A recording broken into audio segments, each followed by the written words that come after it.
Yes, now we Yes. can hear. Yes. So for today's reading and meditation, we are going to read from Nehemiah chapter 1, verses 4 to 11, please. So आज हाम्रो वचन मनन गराएको सन्दर्भमा नेहेमियाको किताब 1 अध्यायको 4 देखि लिएर 11 पदसम्म हामी पढ्नेछौँ। I would request my dear brother who is interpreting to read from Nehemiah chapter 1, verses 4 to 11, and I humbly request all of you who have joined to turn in your Bibles and to follow it as our dear brother reads it.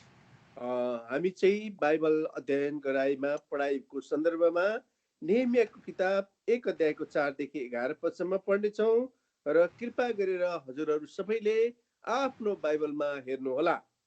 अनि यस्तो भयो, जब मैले यो कुराहरू सुने तब म बसेर रोएँ अनि कति दिनसम्म विलाप गरिरहेँ।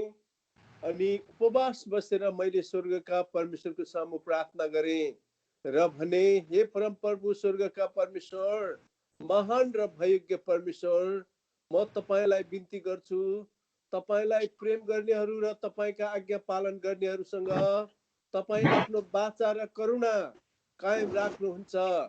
अब आफ्नो दासको प्रार्थना सुन्नलाई तपाईँको कानले ध्यान दियोस् र तपाईँका आँखाहरू खुला रहन्, जो तपाईँका दासहरू अर्थात् इजरायलीहरूको विषयमा म अहिले तपाईँको सामु दिन रात प्रार्थना गर्दछु र इजरायलका पापहरू मानिलिँदछु जो हामीले तपाईँको विरोधमा गरेका छौँ।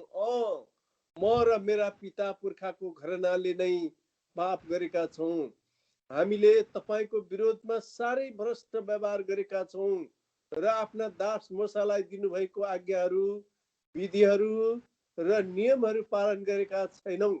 म तपाईँलाई बिन्ती गर्दछु, तपाईँले आफ्नो दास मोसालाई यसो भन्दै आज्ञा गर्नुभएको वचन सम्झनुहोस्। तिमीहरूले अपराध गर्यौ भने म तिमीहरूलाई जाति जातिको बीचमा छरपुष्ट गरिदिनेछु, तर तिमीहरू म कहाँ फर्क्यौ अनि तिमीहरूले मेरा आज्ञाहरू पालन गर्यौ र ती पुरा गर्यौ भने तिमीहरू धपाइएर पृथ्वीको छेउसम्म पुगे तापनि म तिमीहरूलाई त्यहाँबाट भिला गर्नेछु र तिमीहरूलाई त्यस ठाउँमा फर्काएर ल्याउनेछु जुन ठाउँ मैले त्यहाँ आफ्नो नाम राख्नलाई छानेको छु। अनि यिनीहरू चाहिँ तपाईँका दासहरू र तपाईँको प्रजा हुन्, जसलाई तपाईँले आफ्नो ठुलो शक्ति र आफ्नो शक्तिशाली हातले दाम तिरेर छुटाउनु भएको छ। हे परमप्रभु, म तपाईँलाई बिन्ती गर्दछु, अब तपाईँको दासको प्रार्थना र तपाईँका दासहरूको प्रार्थना प्रति तपाईँको कानले ध्यान दियोस्, जसले तपाईँको नाउँको डर मान्छन्। अनि म तपाईँलाई बिन्ती गर्दछु, आज आफ्नो दासलाई सफल तुल्याउनुहोस् र यी मानिसको सामु मलाई दया देखाउनुहोस्, किनकि म राजाको मध्य टक्राउने मानिस थिएँ। Yes, thank you. As we read through the book of Nehemiah, there is an outstanding feature that we notice, and that is the prayers of Nehemiah. अनि जब हामीले नेहेमियाको किताब पढेर गयौं, यो किताब पढ्दै गर्दाखेरि चाहिँ नेहेमियाले गरेको प्रार्थनाको कुराहरू चाहिँ यहाँ लेखिएको छ। A careful study of the book of Nehemiah will bring before us 10 instances of prayers by Nehemiah himself. अब यो नेहेमियाको किताब पढ्दा पढ्दा चाहिँ नेहेमियाले गरेको प्रार्थनाको यो सुनाइ भएको कुरा पनि हामीले महसुस गरिरहेका छौं। And now I am going to initially list out the 10 instances where we find Nehemiah praying. अनि नेहेमियाले चाहिँ यहाँनिर एकदमै गहिरो प्रकारले यत्नसहित प्रार्थना गरेको कुरा यहाँ बताइएको छ। Firstly, chapter 1 verse 4. पहिला चाहिँ 1 अध्यायको 4 पद, Then chapter 2 verse 4. अनि 2 अध्यायको 4 पद, Then chapter 4 and verse 4. अनि 4 अध्यायको 4 पद, Then chapter 4 verse 9. अनि 4 अध्यायको 9 पद, Chapter 5 verse 19. अनि 5 अध्यायको 19 पद, Chapter 6 and verse 9. 6 अध्यायको 9 पद, Then chapter 6 verse 14. अनि 6 अध्यायको 14 पद, Then chapter 13 and verse 22. अनि 13 अध्यायको 22 पद, Then chapter 13 verse 29. अनि 13 अध्यायको 29 पद, Then finally chapter 13 and verse 31. अनि अन्तमा चाहिँ 13 अध्यायको 31 पद. So now as we look at these instances, 10 instances of prayer by Nehemiah, we can learn so much about prayer. अब यो हामीले 9 ठाउँमा चाहिँ प्रार्थना गरेको नेहमियाले प्रार्थना लगातार प्रार्थना गरेको कुराबाट हामीले केही आत्मिक कुरा पनि सिक्दछौँ. But today we are going to consider from chapter 1 verses 4 to 11 lessons that we can learn from Nehemiah's prayer. नेहमियाको प्रार्थनाद्वारा आज हामीले 4 देखि लिएर 11 पदसम्म जो पढेको छौँ त्यहाँबाट एउटा केही पाठ सिक्छौँ. The first lesson that we learn from Nehemiah's prayer is the lesson of praying with a burden. अनि पहिलो पाठ चाहिँ नेहमियाको प्रार्थनाबाट हामीले के सिक्छौँ भने बोध सहितको प्रार्थना. And that is found in verse 4 because it says that Nehemiah fasted and prayed when he heard the news of the ruin of Jerusalem. अनि पहिलो नम्बरमा चाहिँ नेहमियाले यस्तो प्रार्थना गरे, यरुशलेम चाहिँ ध्वस्त भएको छ, यरुशलेम चाहिँ आगोले डढेको छ भन्ने कुरा सुनेपछि. Fasting and prayer reminds to us of a burden that is in the heart of the person who prays. अनि यो उपवास सहितको प्रार्थनाले चाहिँ जसले प्रार्थना गर्छ उसले हृदयमा चाहिँ एउटा जलन लिएर प्रार्थना गर्छ भन्ने कुरालाई बताउँदछ. Here we find in chapter 1 verse 4 that there was not only fasting and prayer, but there was weeping and mourning as a result of being before the Lord. अनि उपवास मात्र बसेर प्रार्थना गरेको छैन, यो 4 पद पढ्दा हुँदी चाहिँ यहाँ लेखेको छ, म बसेर रोएँ विलाप गरेँ भनिकन बताएको छ. This weeping and mourning was a show of repentance because he was before the Lord in fasting and prayer. अनि यो विलाप गर्नु र रुँदै प्रार्थना गर्ने कुराले चाहिँ उपवास बसेको बेलामा चाहिँ एकदमै पश्चातापले चूर्ण भएर प्रार्थना गरिरहेको छ भन्ने कुरालाई बताउँदछ. So we find that there was a great burden in the heart of Nehemiah that he fasted, he prayed, and he mourned and wept. अनि नेहमियाले चाहिँ उपवास बसेर एकदमै पश्चाताप गरेर हृदय टुटाएर अनि रुँदै रुँदै विलाप गरेर प्रार्थना गरिरहेका छन्. Also, according to biblical examples of fasting and prayer, we find अनि बाइबलको उपवास सहितको प्रार्थनाबाट हामी अर्को उदाहरण पनि के पाउँछौँ भन्दाखेरि चाहिँ that always fasting and prayer was for the others, for the concerns of others and not for personal matters. अनि यसले चाहिँ आफ्नो मात्र होइन तर अरूको व्यक्तिगत समस्यालाई पनि प्रार्थना गर्नुपर्छ है भन्ने कुरालाई बताउँदछ. Now when we gather as a group collectively and spend time in fasting and prayer, we are not praying for ourselves, but we are praying for the others. हामी जब यसरी सामूहिक तौरले जोड जम्मा हुन्छौँ, एकट्ठा हुन्छौँ, त्यतिखेर चाहिँ हामी आफ्नो आवश्यकता होइन तर अरूको आवश्यकतालाई हामीले स्मरण गरेर प्रार्थना गर्दछौँ. And that shows that when we come with fastings and prayer and praying for others, it shows our burden, it shows our concern for one another. अनि जब हामी उपवास सहित प्रार्थना गर्दछौँ, अरूको पनि आवश्यकतालाई चाहिँ हामी महसुस गरेर अरूको पनि आवश्यकतालाई चाहिँ हामी ध्यान राखेर प्रार्थना गर्दछौँ. So dear brothers and sisters, when we pray with fasting and prayer for one another, that highlights our burden, our concern for each other. अनि त्यसैले प्रिय दाजुभाइ दिदीबहिनीहरू, हामी जब उपवास बस्छौँ त्यसैले अरूको आवश्यकतालाई पनि हामी चाहिँ यहाँनिर समावेश गर्छौँ, अरूको आवश्यकतालाई पनि हामी झल्काउने गर्छौँ। But dear brothers and sisters, I want you to carefully take note of one important aspect. तर प्रिय दाजुभाइ दिदीबहिनीहरू, एउटा महत्त्वपूर्ण कुरालाई तपाईहरुले ध्यान दिएको म चाहन्छु। That is, fasting alone is not going to do any good if it doesn't go along with prayer.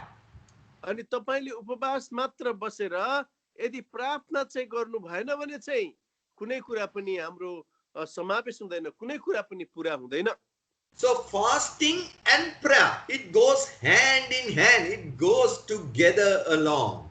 अनि उपवास र प्रार्थना दुईटा चाहिँ एकदमै सँगसँगै हाते मालो गर्दै अगाडि बढ्छन्। Because you can fast, but if you don't pray, that fasting will only benefit your physical body and not your spiritual life. यदि तपाईले उपवास मात्रै बस्नुभयो तर हजुरले चाहिँ प्रार्थना गर्नु भएन भने शरीरको फाइदा मात्रै हुन्छ, तर आत्माको चाहिँ फाइदा केही पनि हुँदैन। So remember, what we learned from Nehemiah is that he prayed with a burden, and that is seen through fasting and prayer.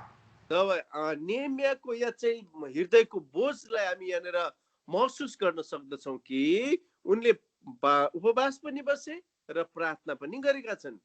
And our fasting today is not merely refraining from taking food. आजको हाम्रो उपवास चाहिँ आज खानाहरूबाट, खानेकुराहरूबाट, अन्न पानीबाट वञ्चित हुनु मात्र होइन, But fasting is also refraining from devices and the concerns of this world that cleave on to us. तर चाहिँ उपवास बसेर हामीले चाहिँ आज हामीलाई यो जो बताइएको छ उपवास के हो भन्ने कुरा, त्यसलाई यथार्थ कुरा चाहिँ हामीले बुझ्नु परेको छ। Dear brothers and sisters, we can fast, but we find that there are other things that cling on to our life and distract us. प्रिय दाजुभाइ दिदीबहिनीहरू, जब तपाईँ र म उपवास सहित प्रार्थना त गर्छौँ, तर हाम्रो वरिपरि भएको कुराहरूले, हाम्रा अहिले संसारमा भइरहेको कुराहरूले हाम्रो ध्यानलाई आकर्षण गरिदिन्छ। So modern day or today's present day fasting means not only refraining from food, but it is also refraining from the devices and all the concerns of this world that cling on to us. आजको हाम्रो अहिले वर्तमान समयको उपवास भनेको चाहिँ हाम्रो खानाहरूबाट मात्र अलग हुनुपर्ने भन्ने कुरा होइन, तर संसारमा भइरहेका गतिविधिहरू, हामीलाई रमझम गर्ने कुराहरू, आकर्षक कुराहरूबाट पनि वञ्चित हुनु, यी कुराहरूबाट पनि अलग बनाउनु हो। So the first lesson that we learn from Nehemiah's prayer is that by fasting and praying, it shows that he had a great burden for what he was praying for. नेहमियाको प्रार्थना गराई, उपवासको प्रार्थना गराईबाट चाहिँ एउटा पहिलो पाठ हामी के सिक्छौँ भने हृदयबाटको अरूप्रतिको बोझ। And that burden was not a selfish self-burden, but it was the burden for one another, for others. यो चाहिँ यो बोझ चाहिँ आफ्नो स्वार्थताको मात्र लागि होइन, तर सबै अरूको लागि पनि बोझ लिएर प्रार्थना गर्नु हो। And today you are gathered in this prayer meeting via Skype so that you can pray with a burden for one another.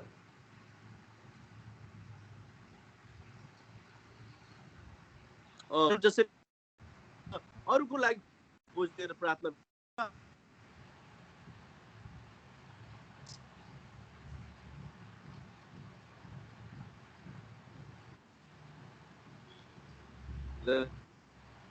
Brother, did you get me? Yes, I got you, brother. Yes. Okay, right. So now that is the first lesson that we learned. Pray with a burden. पहिलो पाठ चाहिँ हामीले बोझ सहित प्रार्थना गर्नुपर्ने रहेछ भन्ने कुरा हामीले सिक्यौँ। Now we are moving on to the second lesson, and that is to pray with humility, to have a humble attitude. अब हामी दोस्रो कुरा चाहिँ हेर्छौँ, दोस्रो पाठ, हामीले प्रार्थना गर्दाखेरि चाहिँ हामी नम्र भएर प्रार्थना गर्नुपर्छ। Now we find in verses 6, 10 and 11 the phrase thy servants, thy servants. अनि 6, 8, 11 पदमा चाहिँ हामीले यो कुरा पाउँछौँ, तपाईको दास भनेर यहाँ सम्बोधन गरिएको छ। So that shows us that prayer should have that ingredient of a humble attitude. हाम्रो प्रार्थना गर्दाखेरि चाहिँ यो मिसावट हुनै पर्ने कुरा चाहिँ हो, हाम्रो नम्र आचरण चाहिँ हामीले समावेश गर्नुपर्दछ। Actually, when we pray, what we are proclaiming is that we are unworthy, we are incapable, and that we are totally dependent on God. हामीले जब प्रार्थना गरिरहेका हुन्छौँ त्यतिखेर हामी आफैले म अशक्त, म कमजोर, दुर्बल भनेर आफैले आफूलाई प्रभुको हातमा समर्पित गरिरहेका हुन्छौँ। So each time we draw nigh in prayer, we are proclaiming, we are telling God, we are acknowledging that we cannot do anything, but we are totally dependent on Him. जब हामीले प्रार्थना गरिरहेका हुन्छौँ हामीले यो कुरा घोषणा गर्छौँ कि प्रभु म केही पनि गर्न सक्दिन, म पुरा रीतिले म तपाईमा निर्भर छु भनेर भनिरहेका हुन्छौँ। If we count ourselves powerful and capable, then prayer becomes meaningless. यदि हामीले म केही हुँ, म केही गर्न सक्छु, म आफैमा चाहिँ सक्षम छु भन्छौँ भने चाहिँ हाम्रो प्रार्थना त मतलब बिनाको हुन्छ। But when we humble ourselves and when we acknowledge that we cannot do anything, and when we pray, then we are showing that we are totally dependent on God. जब हामी नम्र भएर प्रार्थना गर्छौँ, आफैलाई हामीले नम्र तुल्याउँछौँ अनि हामी प्रभुमा निर्भर भएर आफैले आफूलाई प्रभुको हातमा समर्पित गरेको हामी एहसास गर्दछौँ।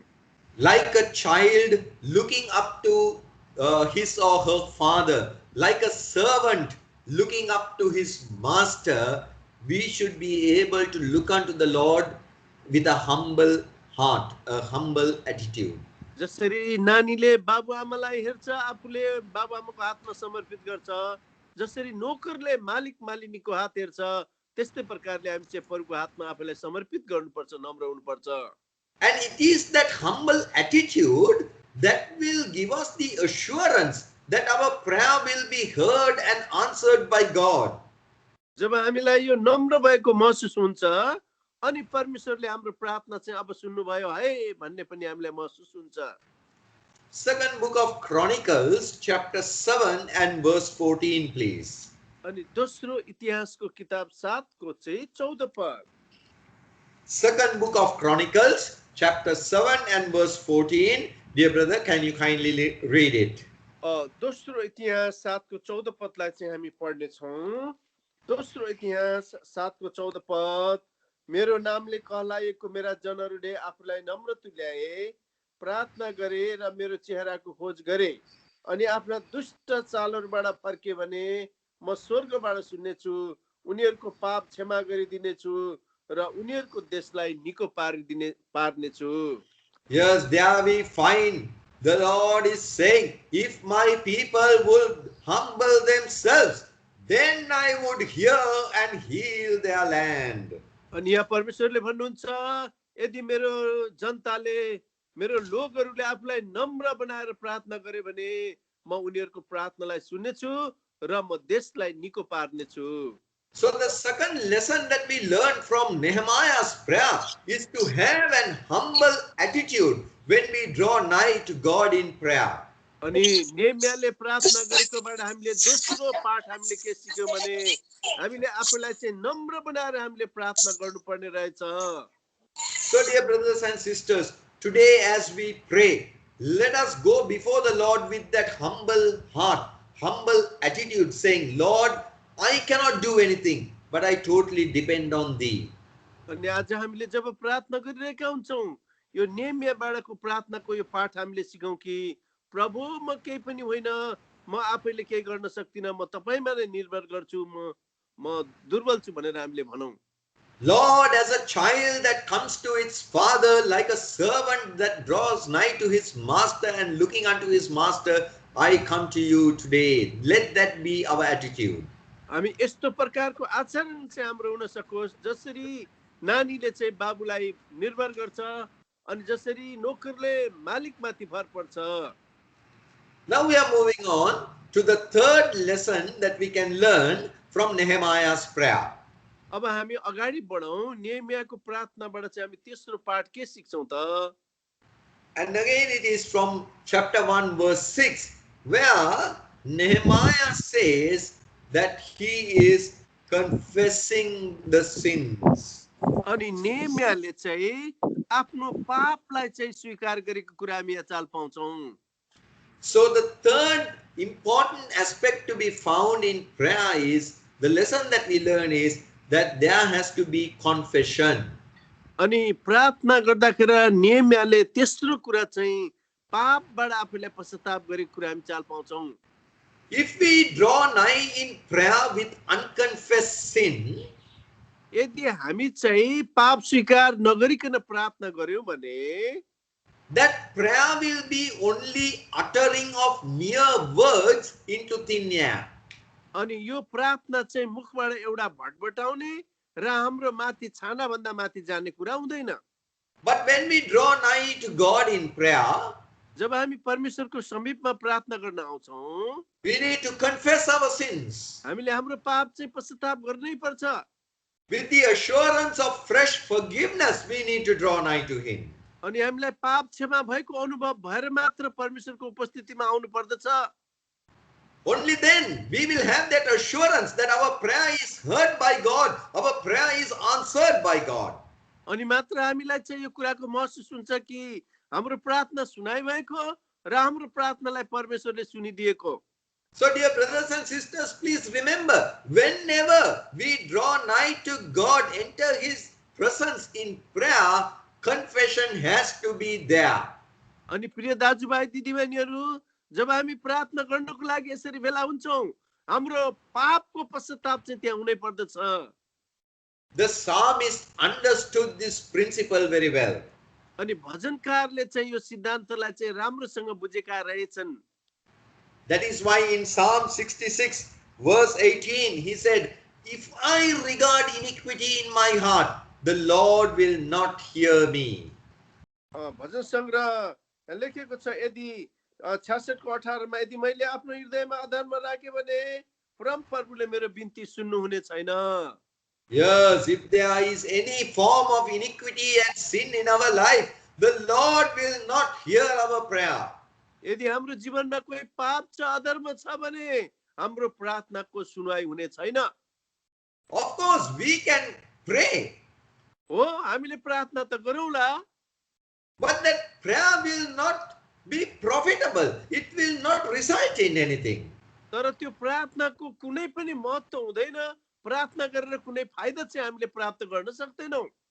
We can gather together physically, we can gather together on an online platform like this, but it will be only a waste of time. हामी यसरी जोड जम्मा हौला, अनलाइनको माध्यमद्वारा हाम्रो मिटिङ त गरिएला, तर पनि यो चाहिँ हाम्रो सबै वाइहात हुनेछ। So dear brothers and sisters, let us take very careful note of this lesson from Nehemiah's prayer. नेहेमियाको प्रार्थनाद्वारा प्रिय दाजुभाइ दिदीबहिनीहरू, हामीले ध्यान दिएर यो पाठलाई हामीले सिकौं। Prayer should always include this ingredient of confession of sin. अनि हाम्रो प्रार्थनामा सधैँभरि यो पश्चाताप चाहिँ जहिले पनि मिसिएको हुनुपर्दछ। So whenever we draw nigh in prayer to God, whether it is in personal prayer or collective prayer, let us make sure to confess and to receive fresh forgiveness and then venture out to pray. अनि जब हामीले प्रार्थना गर्छौं, हामीले ताजा प्रकारले पश्चाताप गर्नुपर्छ, हाम्रो पापहरूलाई हामीले मानिलिनुपर्छ, अनि मात्र हाम्रो प्रार्थनाको सुनाइ हुँदछ। So dear brothers and sisters, now we have looked at 3 lessons that we learned from Nehemiah's prayer. नेहेमियाको प्रार्थनाद्वारा प्रिय दाजुभाइ दिदीबहिनीहरू, हामीले 3 प्रकारको पाठहरू चाहिँ हामीले सिक्यौं। The first lesson is to pray with a burden. पहिलो पाठ चाहिँ बोधसहित प्रार्थना गर्नु, The second lesson is to pray with a humble attitude, a humble heart. अनि दोस्रो पाठ चाहिँ हामीले नम्र हृदय लिएर प्रार्थना गर्नु, And the third lesson is to pray with confession, to enter into that prayer with confessions. अनि तेस्रो पाठ चाहिँ हामीले पश्चाताप सहित हामीले प्रार्थनामा प्रवेश गर्नु पर्दछ। I wonder, dear brothers and sisters, today as you have come into the presence of the Lord with a burden of prayer, is there this aspect of confession in your life? अब प्रिय दाजुभाइ दिदीबहिनीहरू, तपाईहरु प्रार्थनाको बोझ लिएर आज प्रार्थनाको सेवामा आउनु भएको छ। हामीले Do you have that प्रार्थना गरिनौ भने, do you have that assurance that God is able to answer your prayer? के तपाईलाई चाहिँ यो पूर्ण भरोसा छ कि तपाईको प्रार्थना परमेश्वरले सुन्नुहुन्छ, उत्तर दिनुहुन्छ? Do you have that assurance, Lord, you will hear me because there is no sin in my life? कि तपाईले भन्न सक्नुहुन्छ, हे परमेश्वर, मेरो हृदयमा कुनै पाप छैन? Dear brothers and sisters, if the Lord is convicting you of any unconfessed sin in your life, please do put it right now and then join in prayer. प्रिय दाजुभाइ दिदीबहिनीहरू, तपाईको जीवनमा कुनै स्वीकार नगरेको पापहरू छ, भुलहरू छ भने तपाईले तत्काल पापलाई स्वीकार गर्नुहोस् अनि मात्र प्रार्थनामा चाहिँ तपाई समावेश हुनुहोस्। Not like personal prayer, dear brothers and sisters. In collective prayer, this confession is something that is very, very important.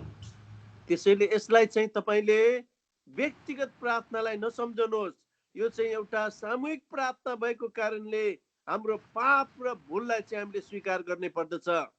Because unconfessed sin in your life, in my life, in collective prayer would hinder God's answer to prayer. यो हामी सामूहिक प्रार्थनामा चाहिँ मेरो पाप छ, तपाईमा कुनै पाप छ भने चाहिँ परमेश्वरले यस प्रार्थनाको उत्तर दिन सक्नुहुने छैन। So let us be careful that we do not become a reason for the Lord not to answer the prayer of his people.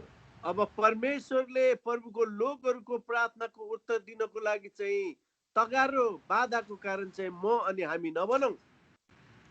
And now we are moving on to the fourth lesson that we can learn from Nehemiah's prayer. अब नेहमियाको प्रार्थनाद्वारा चाहिँ हामी चौथो पाठ चाहिँ सिक्छौं। And that is verse 5. 5 पद। Can I ask my dear brother to read verse 5, please? कृपया गरिकन भाइ म चाहिँ नेहमियाको किताब 1 अध्यायको 5 पदलाई चाहिँ म पढिदिने छु र भने, हे परम परमेश्वरका परमेश्वर, महान र भययोग्य परमेश्वर, म तपाईलाई बिन्ती गर्छु, तपाईलाई प्रेम गर्नेहरू र तपाईका आज्ञा पालन गर्नेहरूसँग तपाई आफ्नो वाचा र करुणा कायम राख्नुहुन्छ। The fourth lesson that we learn from Nehemiah's prayer is we need to pray intelligently. अनि चौथो नम्बरमा चाहिँ हामीले यो नेहमियाको प्रार्थनाबाट के सिक्छौं भने, हामीले चाहिँ एकदमै अन्तर्बिन्ती प्रार्थना गर्दा यत्नसहित प्रार्थना गर्नुपर्ने रहेछ। Nehemiah knew exactly to whom he was praying and the potential of the God to whom his prayer was being offered to. नेहमियाले प्रार्थना गर्दाखेरि चाहिँ ठोस प्रार्थना र अनि त्यो प्रार्थना चाहिँ कसलाई सुनाउनु पर्ने हो भन्ने कुरामा यकिन भएका छन्। Here see in verse 5, Nehemiah is saying, you are the Lord God of heaven. अनि हे परमेश्वर, तपाई स्वर्गका परमेश्वर र महान भयज्ञ हुने परमेश्वर। You are the great and terrible God. तपाई महान र भयज्ञ परमेश्वर। You're the God who keeps covenant and mercy. अनि तपाई परमेश्वर जसले चाहिँ तपाई करुणामय र तपाईको आफ्नो वाचालाई कायम राख्नुहुने। So Nehemiah knew very well and he was assured of whom he was praying to. He was intelligent that this God is the one who can do anything and everything. नेहमियालाई यो कुरा पक्का तसली हुन्छ कि उनले कसलाई प्रार्थना गरिरहेका छन्, के को बारेमा प्रार्थना गरिरहेको छन् भन्ने कुरा पक्का महसुस भएको छ। So, dear brothers and sisters, when we also draw nigh in prayer, we should have that knowledge that this is the kind of God whom we are praying to. त्यसैले प्रिय दाजुभाइ दिदीबहिनीहरू, तपाईहरु मैले जब प्रार्थना गर्छौं, हामीले हाम्रो परमेश्वर चाहिँ कस्तो हुनुहुन्छ भन्ने कुरालाई पनि थाहा भएको हुनुपर्छ। We should know assuredly that we are praying to the only true and living and almighty God who can do the impossible. अनि हामीले प्रार्थना गर्दाखेरि हाम्रा परमेश्वर सर्वशक्तिमान हुनुहुन्छ, असम्भवका कुरालाई सम्भवमा परिणत गर्न सक्नुहुन्छ भन्ने कुराको पक्का निश्चयता चाहिँ हाम्रो हृदयमा भएको हुनुपर्छ। The God whom we pray to is not a God made out of man's hand. हामीले प्रार्थना गर्ने परमेश्वर चाहिँ मान्छेले बनाएको परमेश्वर हुनुहुन्न। He is not a God who is limited to a particular area or a particular place. हाम्रो परमेश्वरलाई चाहिँ हामीले कुनै एउटा सीमा भित्र अनि एउटा आफ्नो मन भित्र चाहिँ हामीले कायम गरेर हामी प्रार्थना गर्नु हुँदैन। But he is the God of heaven and earth. उहाँ चाहिँ स्वर्ग अनि पृथ्वीका परमेश्वर हुनुहुन्छ। He is the one who has possessed everything, owns everything in heaven above and in earth beneath. अनि उहाँ स्वर्ग अनि पृथ्वीमा भएका सबै कुरा चाहिँ अस्तित्वमा आफ्नो अधीनमा राख्ने परमेश्वर हुनुहुन्छ। He is that faithful, covenant-keeping God. उहाँ चाहिँ विश्वास योग्य र आफ्नो करारलाई पूरा गर्ने परमेश्वर हुनुहुन्छ। This knowledge will give us that faith and assurance that God is able to answer the prayers that we pray before Him today. जब तपाईहरु म यो पहिचानमा आउँछौं, तपाईहरु मलाई पूर्ण भरोसा हुन्छ, तपाईहरु म यो विश्वास गर्छौं कि परमेश्वरले चाहिँ हाम्रो प्रार्थनालाई अवश्य पनि सुन्नुहुन्छ। And we will know that He is able to answer us and to give us more than we ask or think. He is able to do exceeding abundantly above all what we ask or think. अनि यो सबै कुरा हामीले बुझेको खण्डमा चाहिँ हामीले मागेको र सोचेको भन्दा पनि प्रशस्त गरिकन दिने परमेश्वर हुनुहुन्छ भन्ने कुरा चाहिँ हामीलाई चाहिँ भान हुन्छ अथवा पक्का हुन्छ, तसली हुन्छ।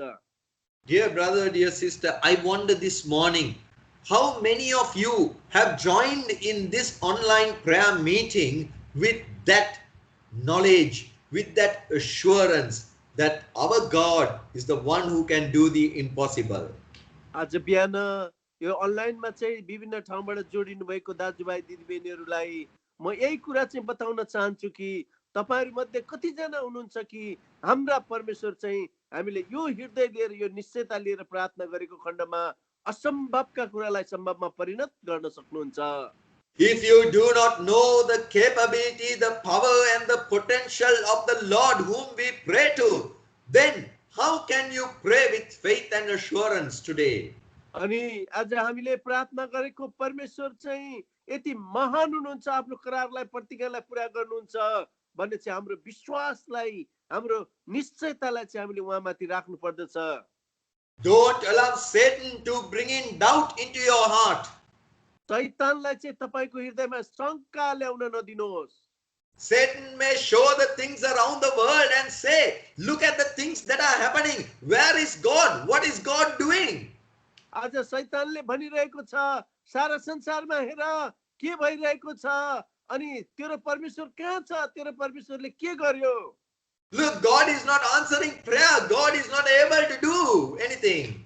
तिम्रो परमेश्वरले प्रार्थनाको उत्तर दिनुहुन्न, परमेश्वरले केही पनि गर्न सक्नुहुन्न। But dear brothers and sisters, you and I know that our Lord is able to do the impossible because He has saved you and me. What else do we need as assurance? प्रिय दाजुभाइ दिदीबहिनीहरू, हाम्रो परमेश्वरले सब कुरा गर्न सक्नुहुन्छ। यदि तपाई र मलाई बचाउनु भयो भने के परमेश्वरले गर्न सक्नुहुन्न, त्यो निश्चयतामा तपाईहरुमा आउनुपर्छ। So the fourth lesson is to pray intelligently, knowing to whom we are offering our prayer. अनि चौथो नम्बरको पाठ चाहिँ आज हामीले के प्रार्थना गरिरहेका छौं, त्यो ज्ञान र पहिचानमा र कसलाई प्रार्थना गरेका छौं, त्यो निश्चयतामा तपाईहरुमा आउनु पर्दछ। We are moving on to the fifth lesson in Nehemiah's prayer.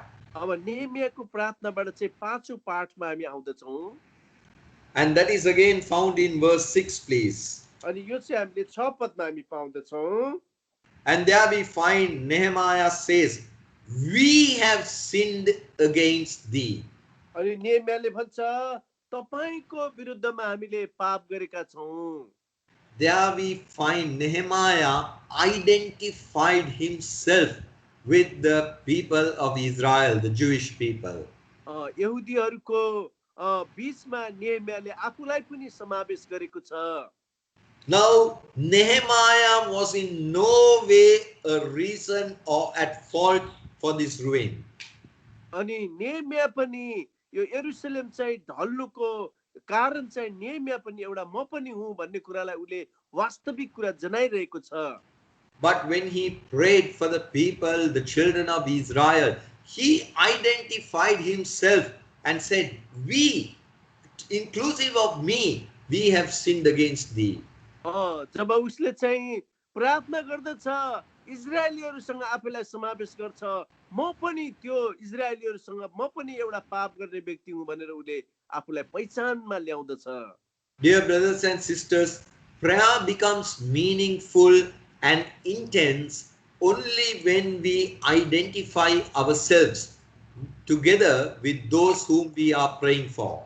अनि प्रिय दाजुभाइ दिदीबहिनी हाम्रो प्रार्थना त्यतिखेर मात्र सुनाइ हुन्छ जब हामीले सबै उपस्थित भएका दाजुभाइ दिदीबहिनीहरूसँग आफैलाई चाहिँ हामीले समावेश गर्छौं We need to identify ourselves with the persons and the situations that we are praying about. हामीले जब प्रार्थना गर्दाखेरि हामीले के विषयको प्रार्थना गरिरहेका छौं र हामी सबै उपस्थित भएको व्यक्तिहरूसँग आफैलाई पनि पहिचानमा हामी ल्याउँदछौं It is as if we need to get into the shoes of the other person and feel the way they feel. Only then we can pray meaningfully and intensely. अनि यो प्रार्थना यस्तो गराइ हो हामीले हाम्रो खुट्टा चाहिँ अरूको जुत्तामा हालेर अनि अरूको जुत्ताभित्र हामीले अरूको आवश्यकतालाई पनि अनुभव गर्नु जस्तै हो Let us make the prayer burdens of others our own burden. Only then we can pray effectively. हामीले आफ्नो बोझलाई चाहिँ अरूको बोझलाई जस्तै अरूको बोझलाई पनि आफ्नो बोझलाई जस्तै अरूको आवश्यकतालाई पनि हाम्रो आफ्नो आवश्यकता जस्तै बुझ्नुपर्छ अनि मात्र यो प्रार्थना प्रभावकारी हुन्छ Not only identifying with the situations and the burdens, but also we need to identify ourselves with their failure and sin. हामीले उनीहरूसँग आफैलाई समावेश मात्र गर्नु होइन तर उनीहरू पनि कुन इलाकामा चुकिरहेको छ उनीहरू कुन कुरामा चाहिँ उनीहरू घटिकमी छ त्यो कुरामा आफैले आफैलाई समावेश गर्नु पनि पर्दछ Dear brothers and sisters, today when we pray one for another, let us pray by identifying ourselves in the position that others are in. प्रिय दाजुभाइ दिदीबहिनी जब आज हामीले प्रार्थना गरिरहेका छौं अरूको आवश्यकता अरूको घटिकमीलाई पनि आज हामीले उनीहरूको घटिकमी आवश्यकतालाई पनि हामीले समावेश गरेर प्रार्थना गरौं If we don't identify ourselves in the position of others, our prayer would be a hypocritical prayer. यदि हामीले अरूको आवश्यकता र अरूको घटिकमीलाई पनि सम्झेर हामीले प्रार्थना गर्यौं भने चाहिँ हाम्रो प्रार्थना त एउटा कप्ट्याइको प्रार्थना हुनेछ So dear brothers and sisters, today when we pray, let us make the burden of the others our own burden and experience, and let us pray. प्रिय दाजुभाइ दिदीबहिनीहरू जब आज हामीले प्रार्थना गर्छौं प्रार्थना गर्दाखेरि चाहिँ अरूको आवश्यकता अरूको घटिकमी अरूको खाँचोलाई पनि आफ्नै खाँचो सम्झेर प्रार्थना गरौं And we are coming to the sixth lesson in Nehemiah's prayer. अब हामी चाहिँ नेहेमियाले प्रार्थना गरेको 6औं पाठमा हामी आउँछौं Once again, Nehemiah chapter 1 verse 6, please. हामी नेहेमियाको किताब 1 अध्यायको 6 पदका हामी फेरि पढौं And there we find Nehemiah says, "I pray for the children of Israel, for the children of Israel." अनि नेहेमियाले भन्छ म इजरायलीहरूको लागि प्रार्थना गर्छु परको लोकहरूको लागि म प्रार्थना गर्दछु So the sixth lesson is intercessory prayer or intercession.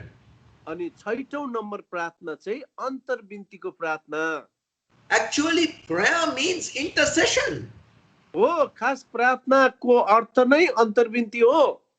We need to learn to stand in the gap and to intercede on behalf of one another.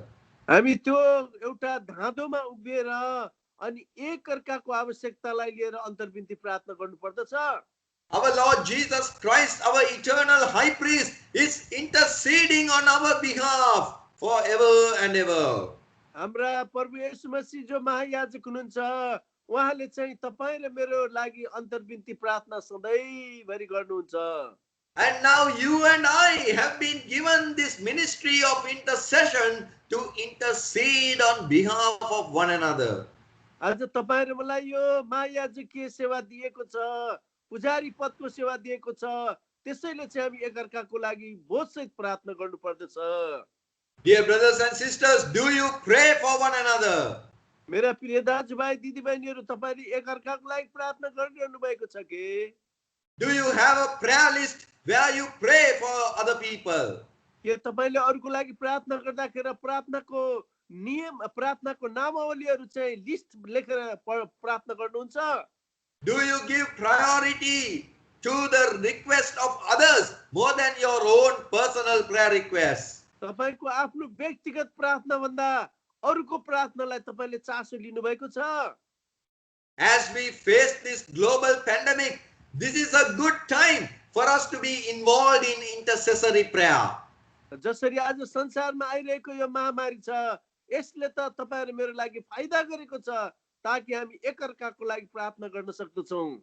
We need to pray for salvation. We need to pray for healing. We need to pray for restoration and revival for one another.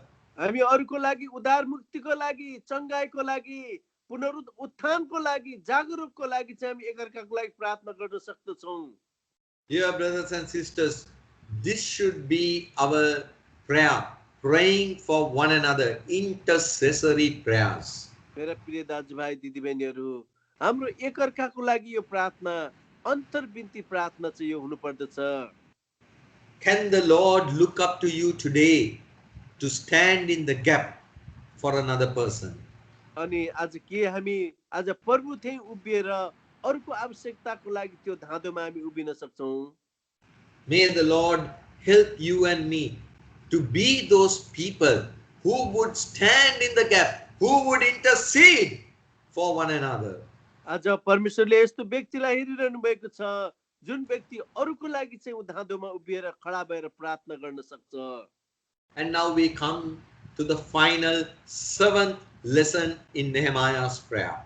अब हामी अन्तमा चाहिँ अन्तिम 7औं number नेहमियाले गरेको प्रार्थनाको हामी चाहिँ 7औं पाठमा हामी आउँदछौं। And that is found in verses 8 and 9 of chapter 1. अनि यो चाहिँ 1 अध्यायको 9 र 10 पदमा हामी यो पाउँदछौं। There Nehemiah is saying, Lord, remember thy word, thy promises, thy covenant. अनि नेहमियाले भन्छ, हे परमेश्वर, तपाईको वचनलाई, तपाईको करारलाई, तपाईको प्रतिज्ञालाई स्मरण गर्नुहोस्। So the 7th lesson that we learn from Nehemiah's prayer is, अनि नेहमियाको प्रार्थनाबाट हामी 7औं पाठ चाहिँ यो कुरा सिक्न पाउँदछौं, that we need to pray based on the promises of God, claiming the promises of God. हामीले प्रार्थना गर्दाखेरि चाहिँ परमेश्वरले दिएको प्रतिज्ञालाई चाहिँ हामीले दाबी गर्नुपर्छ, प्रतिज्ञालाई हामीले चाहिँ त्यसलाई चाहिँ बेस बनाउनु पर्दछ। When we pray, let us quote the promises of God. Let us claim the promises of God so that we will have assurance that He will answer our prayer. जब हामी प्रार्थना गर्छौं परमेश्वरले दिएको प्रतिज्ञालाई हामीले दाबी गर्नुपर्छ, प्रतिज्ञालाई हामीले घोषणा गर्नुपर्छ अनि हाम्रो प्रार्थना चाहिँ सुनाइ भएको हामीलाई अनुभव हुन्छ। Our Lord is a faithful Lord. He is the one who keeps His promises and His covenant. हाम्रा परमेश्वर प्रतिज्ञा दिने, करार बाँध्ने र करारलाई पूरा गर्ने परमेश्वर हुनुहुन्छ। And that is the assurance that we have today, that we will receive answer to the prayers that we pray. अनि आज हामीलाई कुराको पक्का महसुस भएको छ कि हामीले गरेको प्रार्थनाको उत्तर प्रभुले दिनुहुनेछ। So as we pray today, let us claim the promises. जब आज हामीले प्रार्थना गरिरहेका हुनेछौँ, प्रतिज्ञालाई पनि हामीले दाबी गरौँ Let us appropriate and apply the promises into our lives. अनि हाम्रो जीवनमा परमेश्वरले दिएको प्रतिज्ञालाई पनि हामीले लागू गरौँ। Let us tell the Lord, Lord, you have promised this. Now please do fulfill this promise in answer to prayer. अनि परमेश्वरलाई भनौँ, परमेश्वर पिता, तपाईले चाहिँ यो प्रतिज्ञा गर्नुभएको छ अनि यो प्रतिज्ञालाई चाहिँ तपाईले पूरा गर्नुहोस्। And let us pray according to his promises, according to his word. हामीले परमेश्वरले दिएको प्रतिज्ञा मुताबिक हामीले प्रार्थना गरौँ, परमेश्वरको वचन मुताबिक प्रार्थना गरौँ। So dear brothers and sisters, we have looked at the 7 lessons of prayer from the life of Nehemiah. प्रिय दाजुभाइ दिदीबहिनी, नेहमियाको जीवनबाट हामीले 7 प्रकारको पाठहरू हामीले आज हेर्न हामी सफल भयौँ। Number 1, Nehemiah prayed with a burden. 1 नम्बरमा चाहिँ नेहमियाले बोझ सहित प्रार्थना गरे। Number 2, there was humility in his prayer. 2 नम्बरमा चाहिँ नेहमियाको प्रार्थनामा चाहिँ नम्रता थियो। The third lesson is there need to be confession in our prayer. तेस्रो नम्बरमा चाहिँ प्रार्थनामा चाहिँ हाम्रो पश्चाताप हुनुपर्छ। Number 4, we need to pray intelligently, knowing whom we are praying to. अनि 4 नम्बरमा चाहिँ हामीले ठोस सहित प्रार्थना गर्नुपर्छ अनि कसलाई चाहिँ हामीले प्रार्थना गरिरहेको छौँ यो कुरा चाहिँ पूर्ण भरोसामा हामी आउनु पर्दछ। Fifthly, we need to identify ourselves, put ourselves in the place of others when we pray for one another. 5 नम्बरमा चाहिँ जब हामीले प्रार्थना गरिरहेका हुन्छौँ हामीले अरूलाई पनि समावेश गर्नुपर्छ, अरूको लागि पनि हामी चाहिँ बोझ सहित प्रार्थना गर्नुपर्दछ। Sixthly, we need to pray intercessory prayers, pray for one another. अनि 6औं नम्बरमा चाहिँ हामीले अन्तर्विन्ती प्रार्थना गर्नुपर्छ, हामीले अरूको लागि पनि प्रार्थना हामीले गरिदिनु पर्दछ।